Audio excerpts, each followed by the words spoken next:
নমস্কার বন্ধুরা, আশা করি সবাই ভালো আছো, সুস্থ আছো।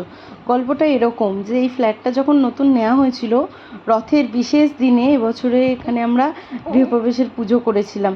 তখন এখানে কিছুই ছিল না, জাস্ট পুজো করেছিলাম, একটা শুভ দিন ছিল বলে। তারপরে দুপুরে সেখানে নিজেদের লোকরাই একটু খাওয়া দাওয়া করেছিলাম। তখন প্ল্যান করেছিলাম যে এটাকে সুন্দর করে সাজিয়ে তুলতে হবে আমাদের।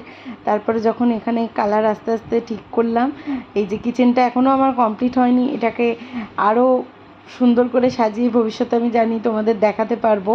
তারপরে আমার বেডরুমটার কালারটা আমি দেখাচ্ছি জাস্ট। এই যে বেডরুমটা, তাই সেখানে আমরা একটা খাট রেখেছি, একটা আলমিরা এসছে।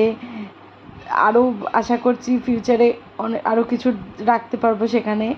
তারপরে ডাইনিংটা আমি দেখাচ্ছি। এই যে ডাইনিংয়ে এই যে সায়ন দাঁড়িয়ে দাঁড়িয়ে জল খাচ্ছিল, আর আমরা প্ল্যান করছিলাম কোথায় কি রাখা যাবে, কোথায় কি রাখলে ভালো লাগবে দেখতে। তারপর এই আর একটা বেডরুম, এটার কালারটা এরকম, এই কালারটা করেছি। এখানে একটা শোকেসই রেখেছি আপাতত। তারপরে এইটা আমার হচ্ছে ছোট্ট ব্যালকনি, এটা আমার সবথেকে পছন্দের জায়গা এই ফ্ল্যাটের।